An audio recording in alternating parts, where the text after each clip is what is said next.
Donc on va attendre juste 2 secondes que les gens s'installent dans la salle.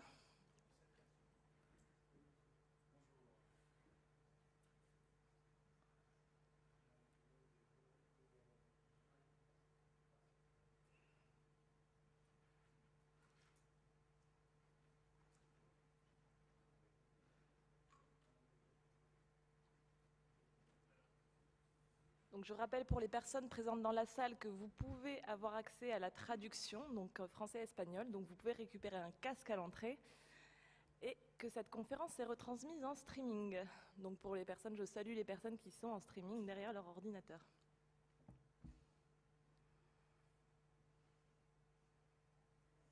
Le prêt ? Ok. Donc bonjour à tous.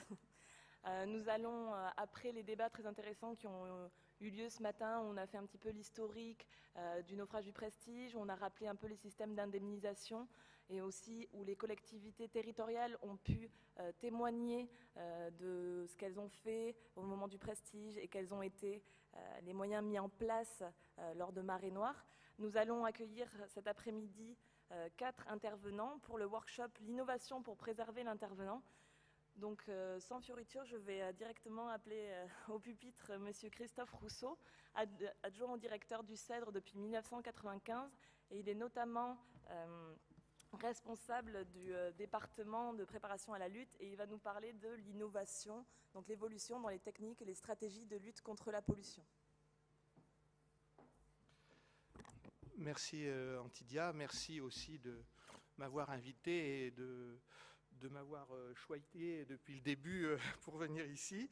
Alors, ce matin, on a dit, les précédents conférenciers ont dit que les accidents de pollution, c'était l'opportunité de faire avancer la réglementation. C'est un peu la même chose pour la technologie.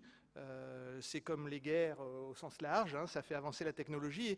Et quand on a dit ça, on pense immédiatement à Deepwater Horizon. Et je vais vous parler un petit peu de Deepwater Horizon parce que cet accident récent, depuis le Prestige, a fait avancer certaines choses. Non, toc. Alors.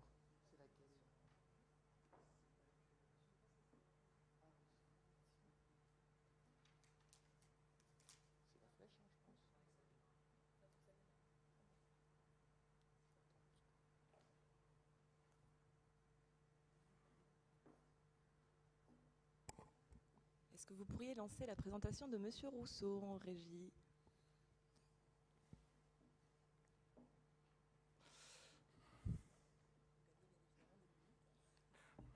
Bon, alors je vais commencer à vous parler quand même de Deepwater Horizon. Cet accident sort un petit peu de l'ordinaire. Jusqu'à présent, ce matin, on a plutôt parlé d'accidents de navires, hein, c'est-à-dire et principalement de pétroliers, c'est-à-dire qu'on a une quantité connue de pétrole dans un volume qui se casse en partie et qui déverse une quantité théoriquement connue de pétrole. De pétrole brut, là on se trouve de pétrole raffiné ou brut, les deux d'ailleurs. Là, dans le cadre d'un blowout de plateforme, on se trouve devant une situation différente avec un rejet de pétrole brut et avec un robinet qui est ouvert pendant un certain temps et qui va créer des conditions de rejet complètement différentes de ce qu'on va trouver dans un accident de navire et du coup qui a permis d'utiliser des techniques qu'on n'utilise pas d'habitude parce qu'on n'a pas les bonnes conditions pour le faire, à la fois par rapport au vieillissement du navire, au vieillissement du pétrole, pardon, et au fait qu'on a un rejet continu. Non, toujours pas.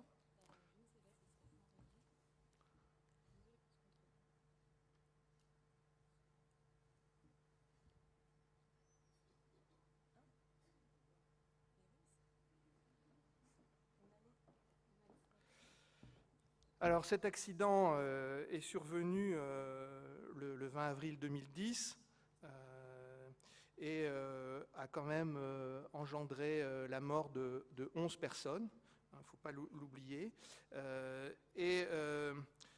La fuite, et ça c'est aussi, et je reviendrai là-dessus comme une des caractéristiques de cet accident, la fuite a été contrôlée mi-juillet 2010. Alors que d'habitude, quand on a ce genre de situation, le temps de faire des forages de secours, il faut à peu près 6 mois. C'est ce qui s'est passé d'ailleurs pour les forages de secours latéraux. Et là, les Américains ont mis en place des technologies de chapeautage de la nappe, de la fuite au fond de la mer, qui sont une des caractéristiques aussi de cet accident, et je reviendrai là-dessus. Au final, tout le monde, même s'il y a eu beaucoup de difficultés pour mesurer la quantité de pétrole qui s'est échappée, contrairement à ce qu'on pourrait croire, ce n'est pas du tout facile. Au final, les experts américains s'entendent pour dire que, merci beaucoup, s'entendent pour dire que, en gros, on a perdu 800 000 tonnes de brut léger durant les 3 mois pendant lesquels le robinet a été ouvert, ce qui est quand même gigantesque. On a eu quelque chose d'un peu similaire en 1979, également dans le Golfe du Mexique, avec Ixtoc One, où là on ne savait pas trop, entre 700 000 et 1 500 000 tonnes.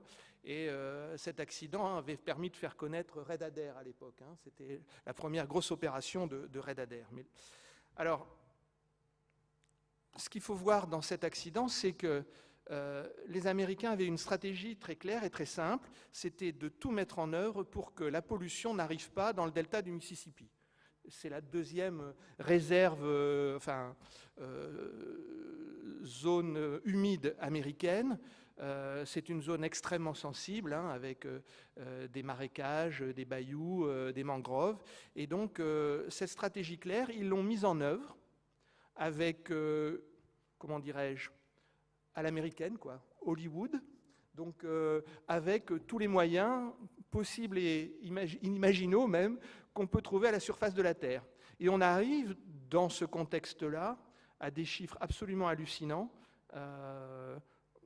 en termes de mobilisation, de personnel, de moyens et d'utilisation de toutes les techniques de lutte connues à ce jour, et pour certaines, qui étaient sur du papier, qui n'avaient jamais été mises en œuvre, pour les raisons que j'ai déjà évoquées, des raisons de conditions de la mise en œuvre de ces techniques. Donc on a eu de la récupération mécanique, de la dispersion, du brûlage in situ, du nettoyage du littoral, de la protection des zones sensibles, etc., etc. Et donc je vais insister un petit peu sur certaines de ces techniques, sachant que, puisqu'on parle d'innovation, les Américains sont très soucieux de ce qu'on appelle les stakeholders, c'est-à-dire tout ce qu'il y a autour, toutes les parties prenantes autour de ce genre de situation. Et donc ils avaient lancé un concours d'idées pour des techniques innovantes pour lutter contre la pollution. Alors vous voyez, entre 123 000 idées soumises, 43 000 relatives uniquement à la pollution, et en fait, il y a eu en gros un peu plus d'une quarantaine qui ont été utilisées durant l'accident, et d'autres sont encore en cours de développement. Alors, vous avez sur cette image un système de séparation. Alors ça, c'était Kevin Costner qui avait mis au point ce système-là, ça n'a pas trop mal marché, ben oui. Il y a beaucoup d'artistes aux États-Unis qui sont investis dans l'antipole. Vous avez une barge en haut, là, alors, je ne sais pas s'il y a un pointeur là-dessus, peut-être. Non. Bon. Une barge récupératrice, vous avez des chaluts de surface, vous avez des systèmes autonomes, vous avez The Whale en bas à votre droite, là, c'est un armateur coréen qui a modifié son bateau pour essayer de récupérer du pétrole. Tout ça n'a pas marché avec le même succès. La barge, c'était pas mal, mais alors le navire avec des fentes sur les côtés, ça n'a absolument pas du tout marché. Ils ont utilisé des cribleuses, des mini-cribleuses. Alors, c'est là aussi, on voit la limite de ce qu'on appelle innovation aux États-Unis, parce que beaucoup de ces techniques, nous, on les utilise en Europe depuis 30 ans, mais les Américains, ils ont du mal à regarder ce que font leurs voisins internationaux, parce que c'est pas forcément américain, donc c'est pas forcément bon. Bon, voilà. Mais du coup, il y a un petit bémol dans ce que, au niveau international et américain, on a appelé innovation, parce que pour nous, il y a beaucoup de choses qui étaient quand même relativement connues. Alors, je vais axer mon propos sur 3 techniques qui ont été vraiment là utilisées de façon innovante. L'utilisation des dispersants, le brûlage in situ, et puis l'arrêt des fuites d'un puits de pétrole. Alors, pourquoi les dispersants? Parce que, évidemment, dans cette pollution, on a atteint un niveau d'utilisation des dispersants qu'on n'avait jamais atteint avant, parce que, notamment, on avait du pétrole frais pendant 3 mois, et donc il était dispersible. Et donc, il y a eu beaucoup de traitements à la surface de l'eau, mais ça, c'est une technique qu'on emploie relativement, qu'on connaît bien depuis des années. Mais surtout, ils ont, pour la première fois, parce que ça, c'était que dans les cartons, injecté du dispersant au niveau de la tête de puits, au fond de la mer. Et ça c'est une technique qui, jusqu'à présent, n'avait jamais été utilisée. Alors, pourquoi est-ce qu'ils ont utilisé la dispersion? Comme je vous l'ai dit, pour essayer de limiter les arrivages de nappes dans le delta du Mississippi. Quand vous transformez une nappe de pétrole à surface de l'eau en une multitude de gouttelettes qui vont se disperser dans la colonne d'eau, dans les premiers mètres de la colonne d'eau, quand vous épandez en surface. Et ce pétrole, disponible pour la biodégradation, va être plus facilement attaquable, digestible, digéré par les bactéries qui se trouvent dans le milieu. Et dans le golfe du Mexique, où il y a beaucoup d'installations pétrolières, des bactéries mangeuses de pétrole, il y en a beaucoup. Bon. Alors, l'intérêt qu'ils ont trouvé à disperser, notamment à partir du fond, c'est que ça a limité les arrivées de nappes en surface. Comme c'était un pétrole léger, une fois qu'il était en surface, il avait tendance à s'évaporer, et ça générait des risques d'incendie, d'explosion, de toxicité pour les équipes qui travaillaient sur les plateformes, la plateforme qui avait brûlé, les plateformes de secours, et puis tous les bateaux qu'il y avait autour. Donc le premier objectif, c'était de sécuriser la zone de travail pour limiter les arrivages de pétrole à la surface et protéger les intervenants de tous les risques que ça génère quand on a un pétrole léger. Et ensuite, l'idée, c'était aussi au lieu de ne disperser que dans quelques mètres ou dizaines de mètres sous la surface, d'utiliser toute la colonne d'eau pour rendre biodisponible ce pétrole. Et c'est ce qui a été fait, sauf que, en pulvérisant en quelque sorte ce pétrole dans la colonne d'eau, on a généré un espèce de nuage gigantesque sur des dizaines de kilomètres cubes par 1200, enfin quelques centaines de mètres du fond, 1200 mètres de fond. Et ce pétrole a été attaqué par des bactéries dites cryptophiles, des bactéries qui vivent dans des milieux très froids, qui sont peu connues des scientifiques qui travaillent plutôt sur des bactéries de surface, qui travaillent dans des milieux plus chauds et plus oxygénés. Et donc là, les Américains ont mis en place beaucoup de systèmes de mesure, d'échantillonnage, pour essayer de comprendre comment ça s'est passé. Il est clair qu'il y a eu de la biodégradation, mais pour l'instant, on a très peu de retours de travaux scientifiques sur le sujet. Donc il va falloir encore attendre peut-être 2 ans ou 3 ans pour avoir des idées précises sur ce qui s'est passé.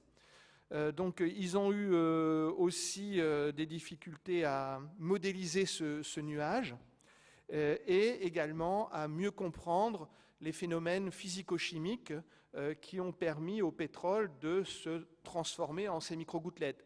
Quelle a été la réelle influence de l'injection dispersant par rapport à le comportement, température, pression, etc., qui a influencé ce rejet d'eau, d'hydrocarbures et de gaz quand il est remonté à la surface. Donc il y a beaucoup de questions encore sur le sujet, et il y a beaucoup de travaux de recherche sur le sujet actuellement. Deuxième technique très largement utilisée, et c'est la première fois que dans l'histoire des pollutions on utilise aussi largement cette technique, c'est le brûlage in situ, parce que ce brut très léger peut être brûlé jusqu'à 92%, qu'il arrivait en permanence à la surface et qu'on avait des conditions, bon, sauf quand les cyclones passent, des conditions relativement favorables pour le faire. Il a fallu quand même, au bout de quelques temps, on s'est aperçu qu'en épaississant les nappes, ça marchait un peu mieux. Donc on a entraîné les pêcheurs locaux qui ne pouvaient plus aller à la pêche à la crevette à traîner des barrages pour confiner un peu ces hydrocarbures et épaissir les nappes pour les faire brûler. Et on a eu quand même des résultats très significatifs, puisqu'on a presque atteint 50 000 mètres cubes de pétrole qui ont été brûlés ainsi. Les seules questions qui surgissent quand même aujourd'hui, enfin qui surgissent depuis l'accident, c'est d'une part la toxicité des retombées atmosphériques des fumées. Pourquoi ? Parce que les Américains, ils ont mesuré les fumées à la surface de l'eau. Or, ces fumées, elles montent très très haut dans le ciel, et pendant qu'elles montent, il se passe encore beaucoup de phénomènes chimiques qui font que cela génère des sous-produits relativement toxiques très très hauts qui, eux, vont retomber quelque part à des dizaines, voire des centaines, des milliers de kilomètres, sans qu'on sache bien pour l'instant en mesurer les effets, même s'ils n'ont eu aucune plainte des populations, puisque c'était quand même à peu près 90 km en mer. Mais là, quand on en discute avec nos collègues norvégiens du SINTEF, qui travaillent comme nous sur le sujet depuis longtemps, on a quand même un certain nombre d'interrogations sur ces fumées. Donc là, il y a des études en cours. Et puis, aussi sur les imbrûlés. Parce que les imbrûlés, les résidus de brûlage, ce sont des produits qui concentrent beaucoup de molécules très toxiques. Et dans le cas de ce pétrole qui brûle beaucoup, les résidus sont très lourds et ils ont eu tendance à couler très vite, et on en a eu très peu à la surface. Donc ils ont coulé. Qu'est-ce qu'ils sont devenus au fond ? Quel est leur impact sur l'environnement ? Ça, on ne sait pas dire pour l'instant. Voilà. Alors, d'une part, il a fallu donc former les équipages parce qu'il y avait quand même un certain nombre de risques à faire ça. Hein. Il a fallu trouver des barrages pour le faire, et des barrages anti-feu sur le marché international. Il n'y en a pas 36 000 et les stocks étaient très limités. À l'opposé, quand on regarde d'un point de vue économique, c'est une technique relativement peu onéreuse par rapport au traitement dispersant ou au confinement, récupération. Mais en fait, on ne fait que transférer la pollution à la fois dans l'atmosphère et dans le milieu et dans la colonne d'eau. On n'enlève pas le polluant du milieu, faut que ça soit clair. Donc actuellement, il y a pas mal de projets de recherche au niveau international, pas seulement américain, au niveau international, pour mieux comprendre qu'est-ce qui se passe dans ce genre de situation. Nous-mêmes, nous travaillons, nous avons un contrat nous avons fabriqué une machine pour regarder comment se passe un brûlage, pour pouvoir dire peut-être même à l'avance, on fait déjà ça en termes de vieillissement et de dispersion. Quand on a un nouveau produit pétrolier qui arrive sur le marché, un nouveau brut par exemple, en complément des études que l'on fait sur le comportement, le vieillissement et la dispersion, pouvoir dire tout de suite, eh bien, si on brûlait ce produit, voilà qu'est-ce qui se passerait en termes de capacité de combustion du produit, en termes de résidus, en termes de fumée. Donc un espèce de mini-modèle de brûlage qui nous permettrait d'avoir ces paramètres très rapidement. Alors, le troisième aspect, très innovant et surprenant, c'est la maîtrise de la fuite. Si on regarde la dépense énergétique en matière grise et en finance pour, au bout de 10 tentatives, arriver à maîtriser le rejet au niveau de la tête de puits. En termes d'ingénierie, intellectuellement, c'est absolument extraordinaire. Et ce qui est extraordinaire, c'est qu'ils aient réussi en un temps quand même relativement court, ce qui donne maintenant, puisque l'industrie pétrolière s'est dotée déjà d'une machine, et puis il y en aura d'autres, qui permettent maintenant d'avoir ça en stock et de pouvoir intervenir très rapidement, sans tâtonner comme ils l'ont fait, puisque c'est qu'au bout du dixième tentative qu'ils ont réussi, de pouvoir chapeauter maintenant beaucoup plus rapidement un rejet. Dans le cas de Deepwater Horizon, les forages de secours, comme d'habitude, hein, ils ont mis 6 mois à descendre jusque pratiquement la réserve, le réservoir du puits, pour injecter de la boue par en bas, alors qu'ils en avaient injecté par en haut, pour tuer complètement le puits et être sûr que ce puits-là, il ne polluera plus jamais. Hein. Donc 6 mois. Enfin, entre mars et septembre, là, en 2 mois et demi, ils avaient réussi par en haut. C'était une première. Et d'un point de vue innovation technologique, même si ce n'est pas au sens strict de l'antipollution, eh bien, c'est quand même une façon de limiter cette pollution dans le milieu. Et je pensais que c'était quand même, avec les autres techniques, quelque chose à signaler, puisque c'est quand même assez extraordinaire. Alors, en récapitulant, innovation sur l'utilisation des dispersants sous la mer, le brûlage, la maîtrise d'une éruption.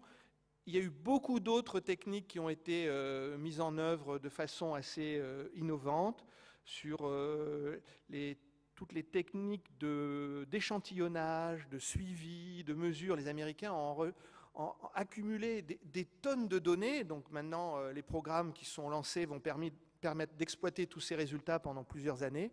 Et j'espère que là, on aura des retours.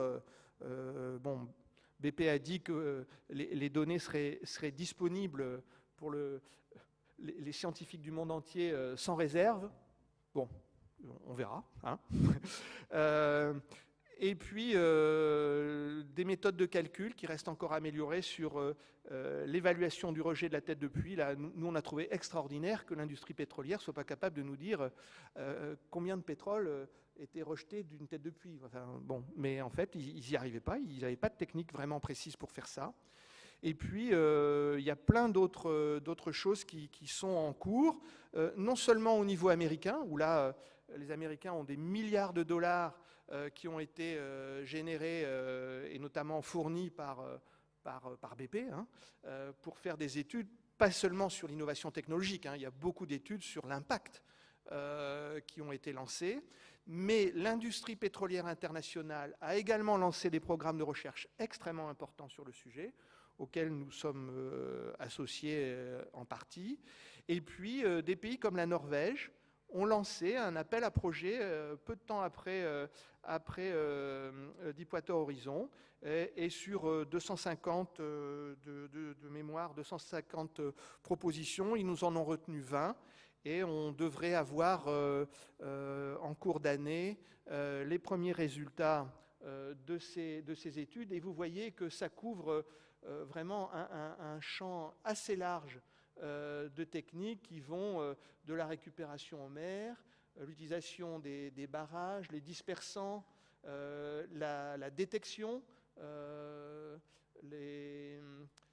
la détection satellitale, des systèmes de surveillance aérienne avec des drones, enfin bon, tout un tas de technologies qui ont été plus ou moins utilisées pendant Deepwater Horizon et qui vont venir compléter cette démarche d'innovation technologique sur les techniques de lutte anti-pollution. Merci de votre attention.